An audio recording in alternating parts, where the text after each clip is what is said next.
Bom, dons de línguas estranhas. Cara, eu acredito, aliás, eu sou pentecostal, eu nasci em igreja pentecostal, cresci em igreja pentecostal, sou batizado em igreja pentecostal.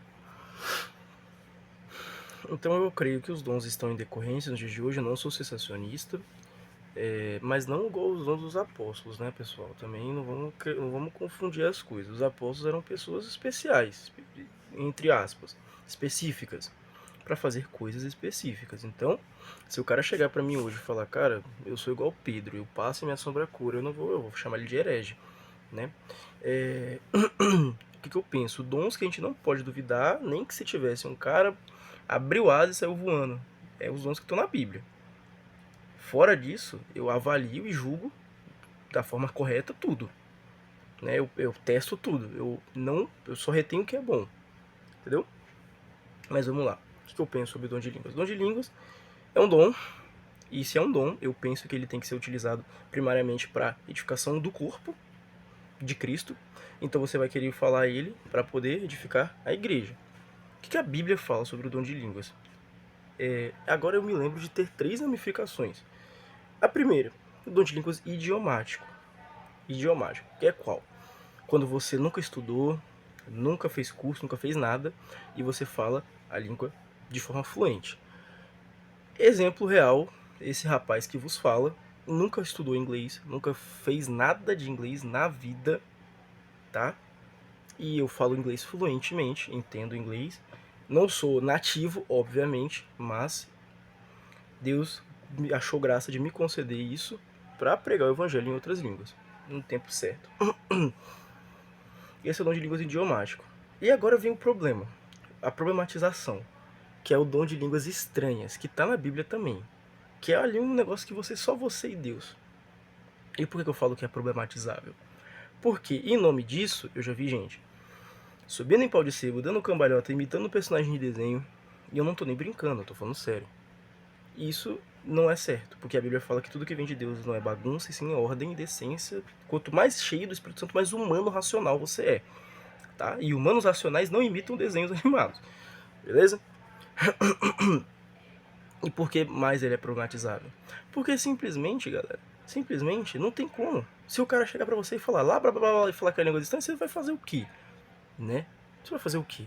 Então vamos pra Bíblia. E como vocês podem ver, eu não tô com a Bíblia, eu só tô aqui resenhando com vocês mesmo. E se vocês quiserem, eu trago um assunto melhor sobre isso depois. Vamos pra Bíblia então. O que a Bíblia fala? Vai falar em línguas? Três, no máximo, um após o outro, sem bagunça e com intérprete. Então, aquilo que a gente vê nas igrejas, de todo mundo assim, Paulo iria olhar para isso e falar: opa, virou bagunça? Como é que é? Então eu penso da mesma forma. E maiormente para quem está no púlpito. Porque se você está no púlpito ministrando, sendo mestre ali, entregando a palavra, você tem que fazer de tudo para as pessoas entenderem. E é por isso que eu acho um desperdício você querer subir no púlpito e falar de homilética, hermenêutica, falar de não sei o que, falar difícil. Porque o seu trabalho é entregar a palavra, a mensagem. E se você fala em línguas estranhas, eu não entendo a mensagem. Então como é que eu vou sair de ficar? Sabe? Então tem esse problema. E o outro problema desse dom é que eu penso que, tipo assim, ele deveria ser no seu íntimo com Deus, parecido com o que o Espírito Santo faz por nós, com o Pai. A palavra diz que o Espírito geme gemidos inexprimíveis em favor de nós. Então eu acho que se fosse para falar em línguas, que seja, tipo assim, na oração, ali você com Deus, um momento de pura, sabe? E aí você acaba falando em línguas, falando que você não consegue decifrar o que você está falando com clareza. E o terceiro ponto e último que eu penso é que quando você tá falando a sua língua nativa, eu tô falando aqui em português, e uma pessoa, sei lá, da Angola está me entendendo. Tá aqui em Angola é um pouco parecido, mas vocês entenderam. Uma pessoa da Espanha tá me entendendo.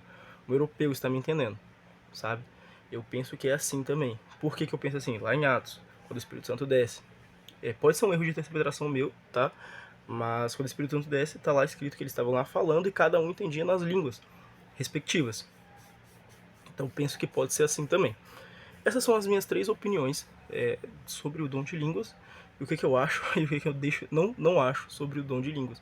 Eu não tô aqui atacando nenhuma igreja, porque como eu disse, eu sou pentecostal e é legal nos cultos, onde tá todo mundo falando em línguas, porque você vê que tá todo mundo ali numa, sabe, num sentimento bom. Então eu não diria que é pecado, eu só acho estranho e pode ser sim pecado, dependendo do que acontecer, porque não pode ter bagunça no culto. E você, o que você acha? Comenta aqui embaixo, porque se vocês quiserem, eu trago um vídeo falando melhor sobre esse assunto. Beleza?